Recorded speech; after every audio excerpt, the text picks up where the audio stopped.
They kept me in the dark under the seats, and the dark is where I first learned the difference between a master and a keeper. I did not have that word then. I had two sounds only, and I had learned them the way I learned everything in that place, which was through the body. The first sound was the goad. It came down the throat of the undergrate in a thin white whine, and where it touched me, it left a line of fire that ran under the plates of my hide and did not go out for a long time. The second sound was the gate. The gate was iron and it was old and it screamed when it lifted, and when it screamed I knew that light was coming, and noise, and the small running shapes I was expected to break. That was the whole of my world, the goad and the gate, fire and light, between them the dark and the chain. I was large. I say this without pride, because pride is a thing the small ones invented to make themselves feel taller, and I have no use for it. I was large the way a fallen wall is large. 4 legs under me like the pillars that held up the ring above, and along my spine a double ridge of bone that the goad could not reach, and at the front of my skull 2 tusks curved down and in, worn smooth at the tips from the years I had spent dragging them along the stone because there was nothing else to do. My eyes were banded, 3 lids to each, and they took in more of the dark than the masters ever guessed. They thought I was blind down there. They were wrong about that the way they were wrong about everything that mattered, and their being wrong is most of this story. The masters were the Viharn. Tall they were, ridge-skulled, and they wrapped themselves in gray so that even their own kind could not always tell one from another, which tells you what you need to know about how they lived. They ran the marrow ring the way I have since learned that their kind ran everything on that world as a business of fear. They sold seats. Their people came in the evening cool and climbed the tiers above my head, and they wanted to watch something die, and the Viharn gave them what they wanted, and I was the thing that gave it. Do you understand what I was to them? I was not a creature. I was a machine that happened to breathe. When a debt could not be paid, when a laborer's tongue grew too free, when the assembly wanted a lesson written where all could read it, they wrote it in me. They opened the gate and pushed the debtor out into the light of the ring, and then they touched the goad to my flank, and I did what the fire told me to do because the fire left me no other thought. That was the shape of it. A thing done to me, that I then did to another. I had no more choice in it than the goad has choice in the hand that holds it. I am telling you this so that you will understand what he undid. They fed me on a schedule that had nothing to do with hunger and everything to do with the box office. A full beast is a slow beast, and a slow beast is a poor show, so they kept me thin. Before a culling they would take my rations 2 days running, so that when the gate screamed I would come out of the dark with my ribs showing and my belly a knot, and the running shape in the ring would look, to me, like the only meal in the world. That was their cleverness. They did not train me to kill. They arranged it so that killing was the shortest road to the one thing I wanted, which was to not be starving. Cruelty is often just arithmetic done by someone who has stopped counting you as a number. The keeper came into that arithmetic sideways, the way the good things always come, when you have stopped expecting them. Before him there had been others. I remember them the way you remember weather. They came down the undergrate with the muck rakes and the water lines, and they did their work fast and far from me, at the end of the goad poles, their eyes never leaving my tusks, and when they were done they went back up the stone stair 2 at a time, and I heard the relief go out of them like air from a punctured bladder the moment the inner gate shut between us. They hated the work. I did not blame them. I would have hated it too. There is nothing in a starving thing in the dark that invites you to linger. The old one did not hate it. That was the first thing about him, and it was so strange to me that I did not know, at first, what I was looking at. He came down alone. This was already a breaking of their rule. They sent the pen hands in pairs, so that one could run for help while the other was being eaten, that being the whole of the plan they had for the pen hand's safety. But he came down alone, on the evening after a culling, when I was heavy and slow with the one full meal they gave me after a show, and he came without a goad pole.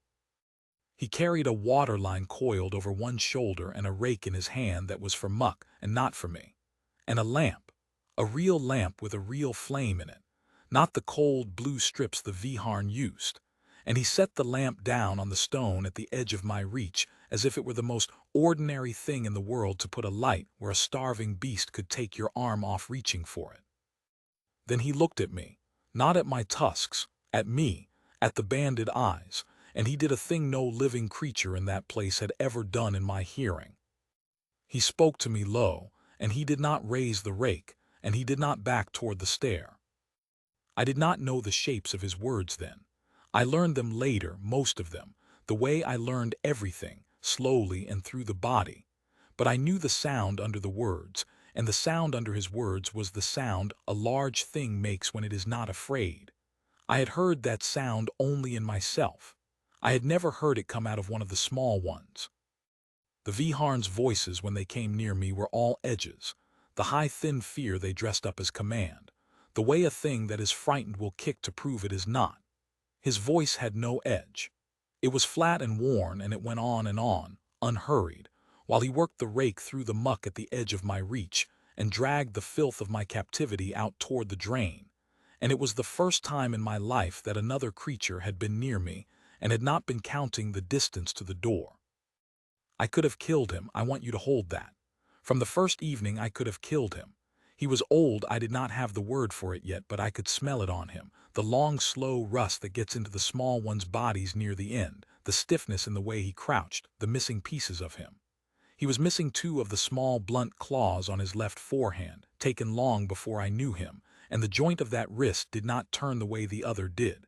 He was slow. He was soft. He was, by every measure the ring had taught me, prey. And he had walked into my dark alone and set his light where I could reach it. And if I had wanted him, I could have had him, and both of us knew it, and he came anyway. That is not courage. I have thought about it for a long time, and I am certain it is not courage, because courage is a thing you do while afraid, and there was no fear in him to do it over. It was something quieter and older than courage. It was the thing that lives in an apex when the apex has stopped needing to prove anything to anyone. I knew it because it was in me. I had simply never seen it in a shape so small and so worn, walking around on 2 legs, carrying a lamp.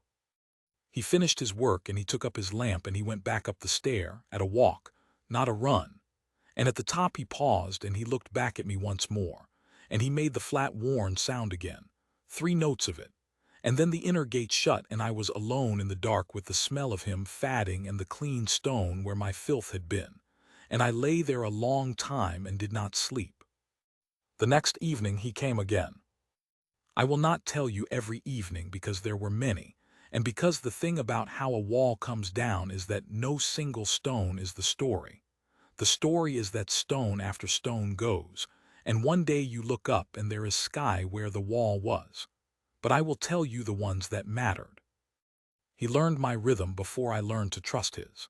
He learned that I was heavy and slow the day after a show and light and dangerous the 2 days before one, and he shaped his coming to my hunger, so that when I was at my worst, when the knot in my belly had turned to a low red singing that wanted to make prey of anything that moved, he came the least and stayed at the far edge of my reach and did his work quick and quiet, and he did not test me. He was not stupid. That was another thing about him that I came to prize. His gentleness was not a fool's gentleness. He knew exactly what I was. He knew that if the fire in my belly climbed high enough it would burn through even the thing that was growing between us, and he respected that fire the way you respect a river you have to cross.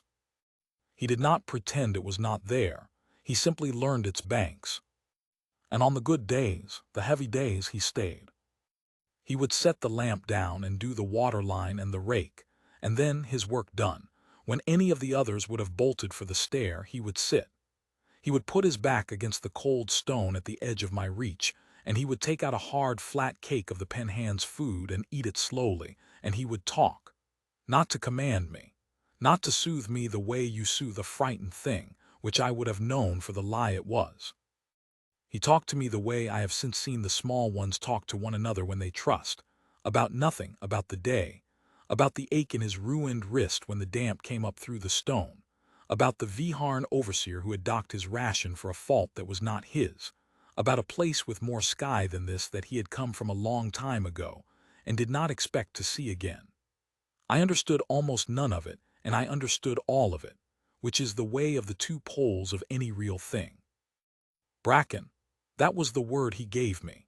He said it on the fourth or the fifth heavy evening, laid it down between us like the lamp, and said it again, and touched his own chest and made the sound that I later learned was his own name, Wren, and then pointed the worn stub of his three-clawed hand at me and said the other sound, Bracken, and waited. The Viharn had a designation for me. Siege Form 9. I knew it the way I knew the goad. It was a thing done to me, a number on a manifest, the name of a machine. Bracken was not that. I did not know what it meant. I learned later that it was the name of a rough, dark growth that covered the hills of the sky place he had come from, a thing that endured on poor ground where softer things died, that you could burn to the root and it would come back the next season darker than before. He had looked at me, the ruined machine in the dark, and he had not seen a weapon or a number. He had seen a thing that endured on poor ground, and he had given me the name of it. I did not have a way to answer him. I had no words to give back. But the next heavy evening when he came down and set his lamp at the edge of my reach, I did the only thing I could think to do, which was to move slowly so as not to frighten him, though I do not think anything could have frightened him, to move to the very end of my chain and lower my great ruined skull, the tusks and all, down onto the stone in front of him, within the reach of his hand, and leave it there. He went very still. I felt him understand it. And then he did the thing that undid the last of the wall, which was that he reached out with the ruined hand, the three-clawed one, and he laid it flat between my banded eyes, on the one soft place on the whole armored map of me, and he left it there, and he was warm, and he did not shake. No one had ever touched me except with fire. I want the ones hearing this who are old themselves, who know what it is to have been used hard by the world and set aside, to understand what that was. It was not that his hand was gentle, though it was. It was that his hand had a choice and knew it had a choice and chose me. The goad had no choice. The gate had no choice. The masters told themselves they had no choice. It was the business, it was the arithmetic, it was the way of things. He was the poorest creature in that whole tower of stone, a broken old bondsman with 2 fingers gone and a wrist that would not turn, and he had less choice in his life than any Viharn who had ever climbed those seats to watch me kill. And out of that poverty, he found a choice to make that none of the rich ones ever found, and he made it, and he laid it flat between my eyes. That is HFY if you want to know. That is the whole of it in one broken hand on one armored skull in the dark where no one was selling seats. It is not the strength. Any beast has strength. It is the choosing. I would have died for him from that evening. I nearly did. But that is the end, and there is a middle to cross first, and the middle is where the masters come back into it, because the masters always come back into it, that being what masters are for. His name was Wren, and his trouble had a name too, and the name of his trouble was Prefect Dole. I built the picture of it slowly from the evenings, from the fragments of the flat worn talk, from the smell of trouble that began to come down the stair on him, the way the damp came up through the stone. Dole was the Viharn who ran the underworks of the ring, the pens and the pen hands and the gates and the goads, and he was, even by the measure of his own kind, a small and frightened thing wearing the robe of a large one. I had smelled his sort before. The ring was full of them. They are the ones who cannot bear to be near a thing more powerful than themselves, without first making certain that the powerful thing is chained, and starved, and afraid. And even then they are not easy, and their unease comes out as cruelty, because cruelty is the only way a small frightened creature can make the world hold still long enough to feel large. Dole hated Wren. I did not understand it at first, because Wren was no threat to him, a broken old bondsman near the end of his usefulness, cheap labor, replaceable. But I came to understand it because I came to understand Dole, and once you understand a Dole, you understand 10,000 of them. Dole hated Wren because Wren was not afraid, and Dole had built his whole small self on the fear of others. He climbed those underhalls all day, making the pen hands flinch, and the flinching was the coin his soul lived on, and Wren would not pay it. Wren would take a docked ration and a foul assignment, and a lashing of that high, thin V-Harn contempt, and he would only look at Dole with those flat old eyes, the same eyes he turned on me in the dark, the eyes of a thing that has stopped needing anything you can take away. And every time he did it, Dole grew a little smaller inside his robe, and a small thing that is growing smaller will do terrible arithmetic to make itself feel large again. But the true crime, the one that lit the fuse, was me. The pen hands had a rule beyond all the written rules, a rule that no one wrote down because it did not need writing. You did not grow soft on the beasts. The beasts were the machine, and you did not love the machine, because loving the machine made it harder to feed the machine into the work, and the work was death, and the whole business ran on death. Every pen hand knew it. Most of them kept it without effort, because who could grow soft on a thing that came out of the dark to kill? But there is always the one, in any tower of that kind, the one who cannot keep from seeing the living thing behind the machine. And in that ring, in those years, the one was Wren, and Dole found out. I do not know how he found out. Perhaps he watched. Perhaps one of the other pen hands, wanting to buy a little safety with a little betrayal, told him that the old man went down alone to the ninth and stayed, and set his light where the beast could reach, and put his hand between its eyes. It does not matter how. What matters is that Dole learned that the poorest, most broken, least afraid creature in his whole underworld had found, in the dark, in the one place Dole thought was pure engine, a thing to love, and that it loved him back. And I think it broke something in Dole that could not be mended, because it was the proof of the one fact a Dole cannot survive, that the powerful thing, given the choice, does not choose the master with the goad. It chooses the poor old fool with the lamp. He could not bear it, so he decided to unmake it in front of everyone, in the way the ring unmade everything. I knew it was coming before Wren did. I knew it in my body, the way I knew the shows were coming, because they starved me for it. 3 days they took my rations, not 2, 3, a starving arranged for a big night, and I felt the old red singing climb up out of my belly and into the back of my skull where thought lived, and I lay in the dark and fought it, and I had never fought it before because I had never had a reason to. Before Wren, hunger was just hunger. Now hunger was the thing that might make me forget him. And I lay there in the dark, 3 days empty, and I understood with a cold, clean dread that they were building a night, and that a night in the ring was always a death, and that I had not been given the manifest, but I did not need it, because there was only one death in all that stone that Dole wanted badly enough to starve me 3 days to be sure of. Wren came down on the second empty evening. He should not have. It was near a show, and I was climbing toward my worst, and he knew my rhythm well enough to know it, but he came anyway, and I understood why when I smelled the trouble thick on him. He had been told. Dole, being what he was, had not been able to resist telling him. A Dole must always tell, must always watch the fear arrive in the eyes of the one he has cornered, because the arriving fear is the whole reward.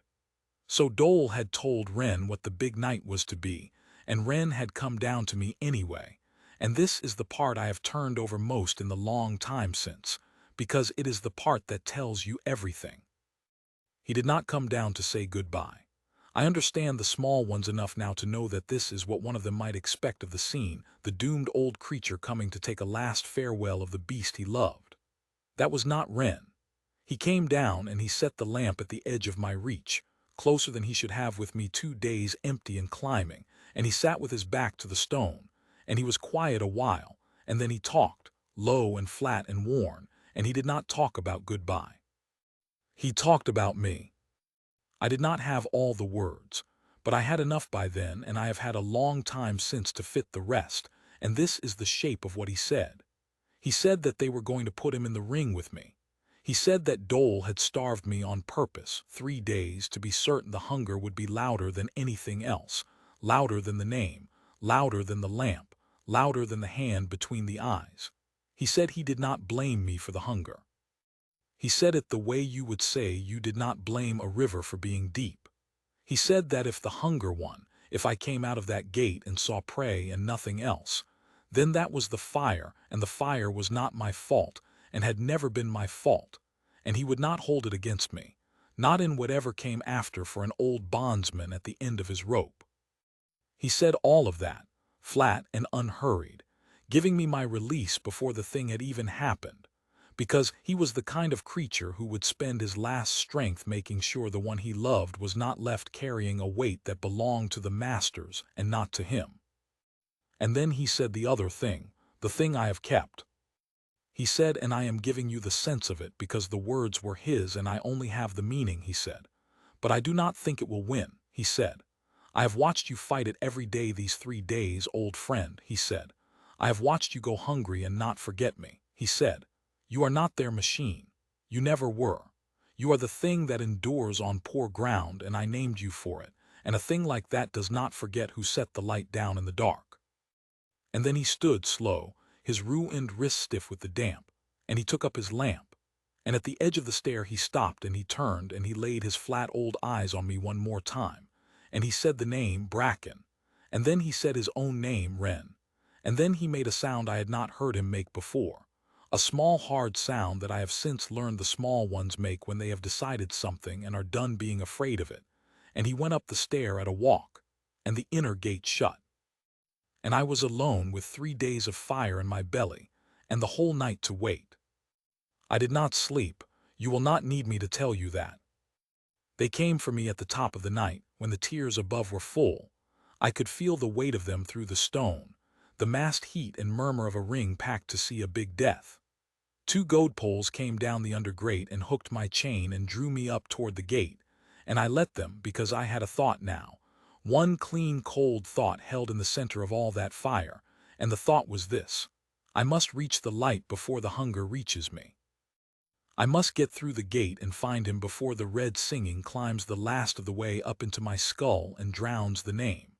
And so I went where the poles drew me, quiet, saving myself, banking the fire the way he had taught me by his own example, that a large thing can bank a fire it cannot put out. At the gate they stopped me, and I understood there was to be a show made of the losing. Dole's touch was all over it. Through the iron I could hear his voice up in the ring, high and thin and pleased with itself, working the crowd, and I could smell him. He had come down to the gate mouth to do the losing himself, to be the one holding the goad when the machine went out to do its work, because a Dole must always be near enough to feel that the death is his, must always have his hand on the thing at the moment it kills, so that afterward he can tell himself the power was his and not the beast's. He had the goad. I could smell the cold of it, the thin white promise of fire, close by my flank in the dark of the gate mouth. And out in the light in the middle of the ring, small and alone on the raked sand, stood Wren. The gate screamed and lifted and the light came in, and for a moment it was all as it had always been, the roar of the tears, the flat white glare, the small running shape in the middle that hunger told me was the only meal in the world. The fire surged.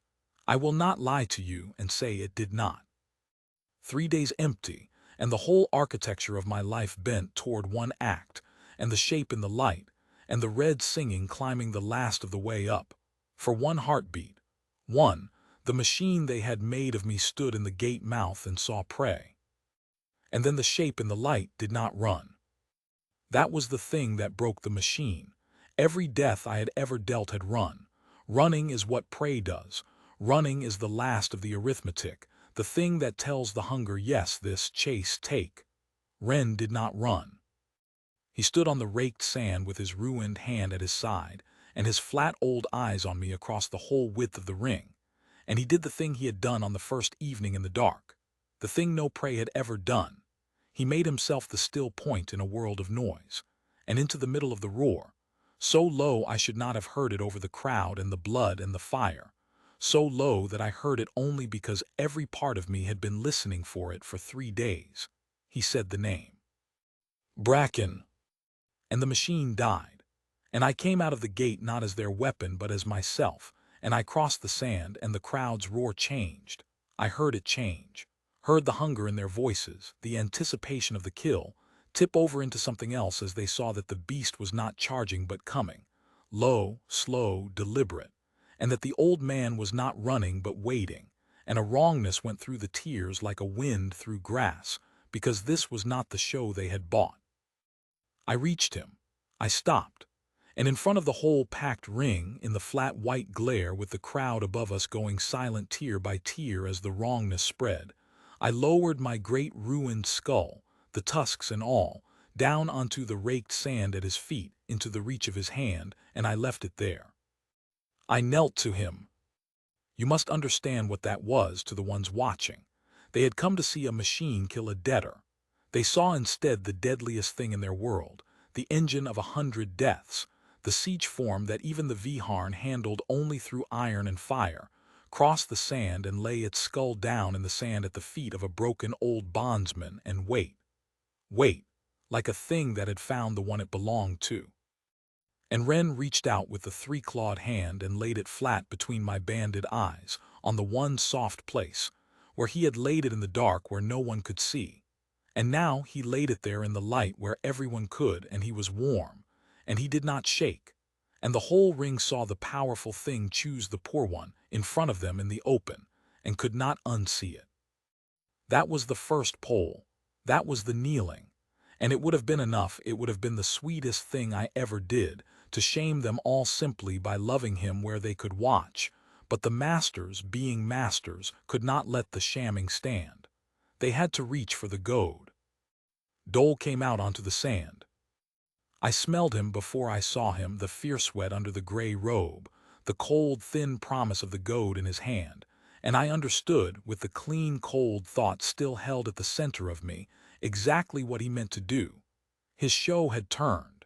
His machine had knelt. The crowd he had worked into a lather was going silent and strange on him, and a Dole cannot bear to be made small in front of the very ones he needs to feel large before. And so, he did the only thing a Dole knows how to do when the world stops holding still. He came to make it hold still with fire. He came out onto the sand behind me, where he thought I could not see, with the goad raised, to touch it to my flank and wake the machine and force the kill and save his night, and take back with fire the power that the old man had taken from him with a lamp. He touched the goad to me. The line of fire went in under the plates, the old familiar line. The whine and the burn, the thing that for the whole of my life had left me no other thought. And Dole waited, in that instant, for the machine to answer, for the beast to surge up off its knees and turn its fire on the small shape in front of it, because that was the arithmetic, that was how it had always worked, fire in, death out. But I was not their machine. Ren had said it in the dark and he had said it in the light, and now I proved it on the sand in front of all of them. The fire went in and I let it. I held Ren's eyes, and I held his hand between my own, and I took the fire and I did not spend it on him.